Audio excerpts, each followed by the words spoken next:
Hello les amis, je vous retrouve pour une nouvelle vidéo sur le basket en NBA. Cette nuit, les New York Knicks ont battu les Indiana Pacers 130 à 121 et donc ils mènent maintenant 2 victoires à 0 face aux Pacers dans cette demi-finale des playoffs de l'Est qui voit opposer le deuxième, donc les New York Knicks de l'Est, contre le sixième de la saison régulière, les Indiana Pacers. Alors les Knicks ont commencé donc, vu qu'ils avaient l'avantage du terrain, par 2 victoires à domicile. Les 2 prochains matchs se joueront chez les Pacers et donc les Pacers vont essayer de pouvoir revenir dans cette série. Donc déjà dans cette vidéo on va revenir sur ce match en détail avec les statistiques des équipes et des joueurs et le déroulé, le scénario de cette rencontre. Alors, au premier quart-temps, il y avait égalité 36 partout entre les deux équipes. Alors, les deux équipes sont parties tambour battant.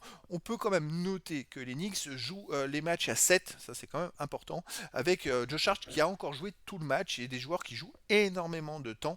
C'est vrai que je dirais presque ça va être compliqué pour la suite parce que ils manquent de banc, hein, tout simplement. Alors, je ne sais pas comment ils vont enchaîner des séries aussi intenses et puis aller loin en playoff en jouant avec des joueurs qui jouent tout un match. Ça, c'est assez hallucinant. J'ai rarement vu ça. Et donc, au début du match, 36 partout. Alors que, vous voyez, les Pacers, par exemple, ils ont joué à 9, hein. 36 partout au premier quart-temps. Deuxième quart-temps, Indiana a gagné 37-27, donc gagné de 10 points le deuxième quart-temps. Et à la mi-temps, Indiana menait donc de 10 points. Donc bon, moi je dirais pas que c'était une surprise, mais vu la débauche d'énergie et des Knicks, ça me paraissait quand même assez incroyable. Et donc troisième quart-temps, renversement de situation. Cette fois, les Knicks gagnent le quart-temps 36-18. Alors en plus de rattraper le retard, ils prennent l'avantage de 8 points. C'est-à-dire qu'on passe d'un moins 10 à un plus 8 dans un seul quart-temps. Dernier quart-temps, ils maîtrisent le match. Les Knicks ils gagnent le dernier quart-temps d'un point pour l'emporter de 9 points au final, avec un match très complet du 5 majeur. On va quand même noter Josh Hart qui a joué tout le match, mais c'est 19 points. Enfin, il perd 5 ballons, mais bon, il a joué tout le match, hein. C'est 15 rebonds, 7 passes décisives, 8 sur 12 au tir. Il était plutôt adroit, même s'il n'a pas tiré beaucoup. On a 28 points pour DiVincenzo avec 6 rebonds, 4 passes, 10 sur 20 au tir, 6 sur 12 à 3 points. Il a un peu retrouvé, il a raté quelques matchs de playoff cette saison, mais là il est bien retrouvé. Hartenstein qui est très complet, il fait 14 points, 12 rebonds, 8 passes, 5 sur 7 au tir, très adroit. 29 points pour Jalen Brunson qui a joué que 32 minutes. Alors là par contre j'ai pas compris. Lui qui joue d'habitude 45 minutes par match. Alors est-ce qu'il était préservé pour la suite? On va le voir après dans les détails carton par carton. Mais voilà, il fait 11 sur 18 au tir, 3 sur 6 à 3 points. C'est plutôt pas mal s'il avait pu être préservé pour la suite, il joue beaucoup et qui prend beaucoup de ballons, beaucoup de tirs. Je crois que c'est d'ailleurs au dernier match, il avait mis plus de 40 points et c'est la première fois dans l'histoire des playoffs qu'un joueur marque 40 points au moins à 4 matchs de suite. Il me semble qu'il y a une stat comme ça. Après, on a Nulobi qui fait aussi 28 points à 10 sur 19 au tir, 4 sur 7 à 3 points. C'est quand même pas mal. Et remplacement, on a Chuva, le remplaçant qui joue 28 minutes, 8 points, 5 rebonds, dont 3 offensifs. C'est intéressant. Et 4 sur 5 au tir, donc il a été en complément plutôt intéressant. Au final, les Knicks ont tourné à 56% au tir, 46% à 3 points, un match plein. De son côté, les Pacers, c'est un peu moins. Ils ont été à droit quand même. 51% tir, 44% à 3 points. Ils n'ont pas fait un mauvais match, hein, franchement. C'est vrai que. Alors, ils ont pris par contre 10 rebonds de moins. Ça, c'est un peu étonnant qu'ils prennent 10 rebonds de moins que les Knicks, alors que les Knicks ont des joueurs comme Josh Hart qui jouent tout le match, hein.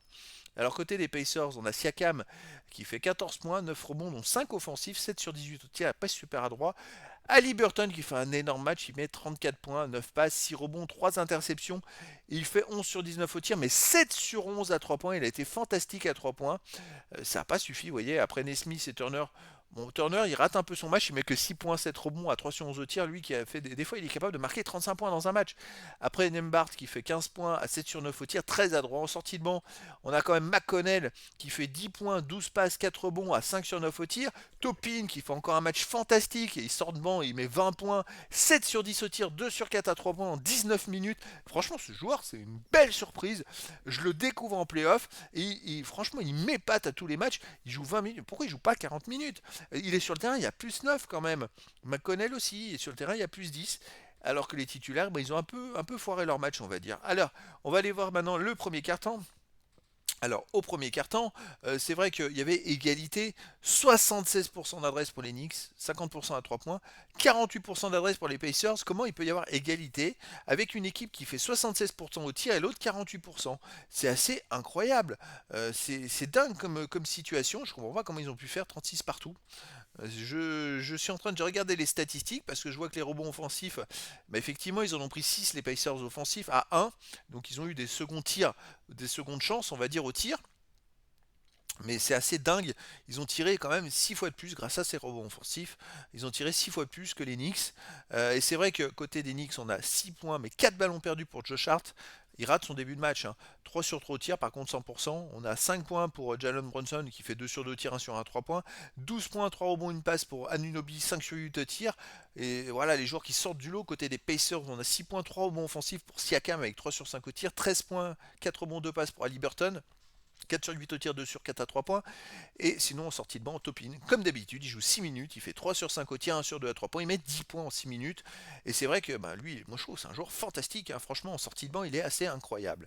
Et donc, deuxième carton, cette fois, c'est les Pacers qui gagnent le carton 37 à 27 de plus 10. Alors ce coup-ci, les Knicks ont tourné à 40% au tir, 42% à 3 points. C'est les Pacers qui ont fait 68% au tir. Et c'est phénoménal. Et 66% à 3 points, c'est-à-dire plus ils ont fait 6 sur 9 à 3 points. Et vous vous rendez compte, et ils gagnent que de 10 points finalement le carton. C'est vrai que c'est quand même assez incroyable. Et donc dans ce carton là, on a pour les Knicks Josh Hart qui fait 4,5 rebonds, 5 points pour DiVincenzo et 10 points pour Anunoby qui fait une mi-temps fantastique, on va le voir dans la stat après. Il était hyper présent en première mi-temps, mais ça n'a pas servi à grand chose, puisque son équipe était menée en face, il y a quand même 9 points, 3 passes pour Haliburton, 3 sur 4 à 3 points dans ce carton, c'est quand même pas mal.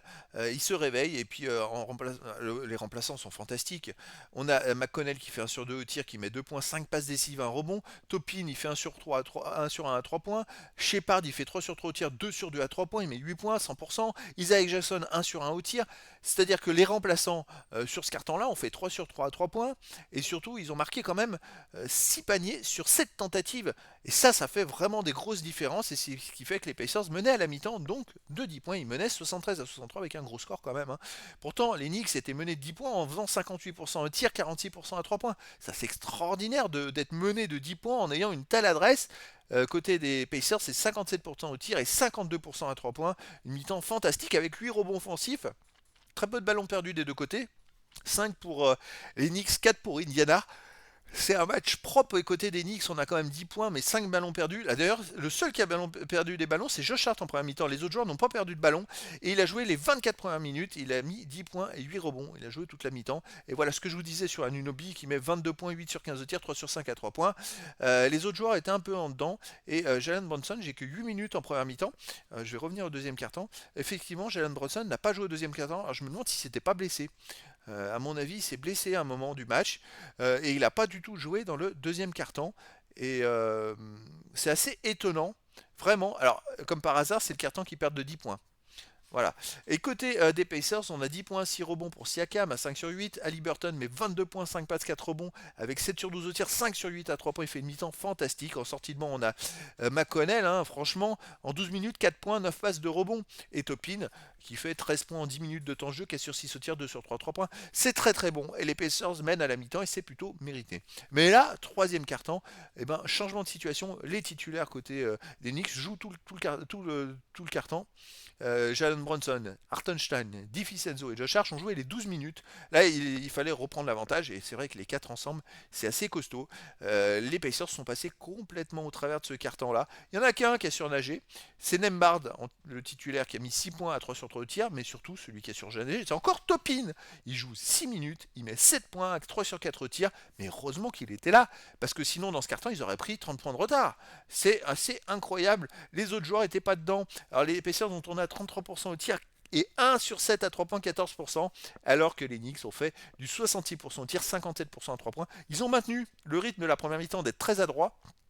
Sauf que c'est les Pacers qui ont explosé en vol sur l'adresse et qui n'ont pas pu tenir le rythme de ce troisième quart-temps. Quatrième carton, les amis, eh ben écoutez, cette fois c'est Anunoby qui n'a pas joué dans ce carton du tout. Alors j'ai pas vu s'il était pénalisé par les fautes. Hop, on remonte un petit peu dans les stats du match, il a fait qu'une faute, non.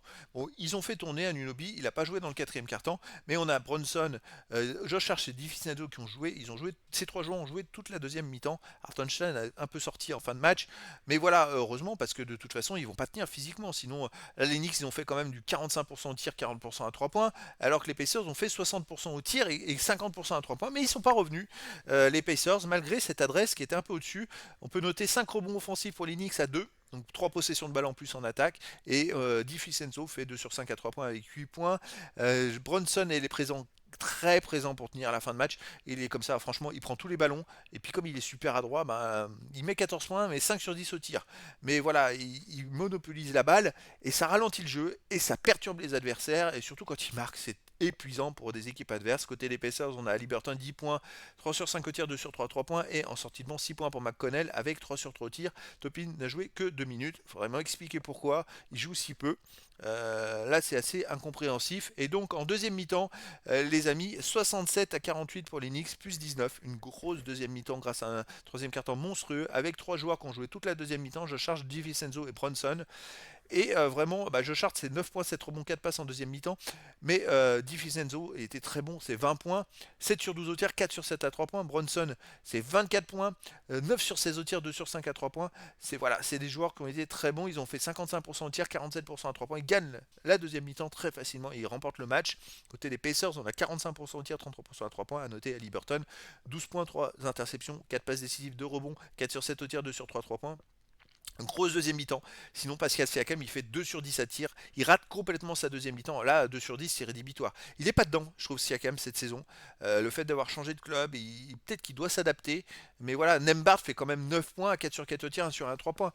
Topin, en deuxième mi-temps, 7 points, 3 sur 4 au tir. Il n'a pas assez joué 9 minutes. Pour moi, c'est il est tellement performant que c'est pas assez.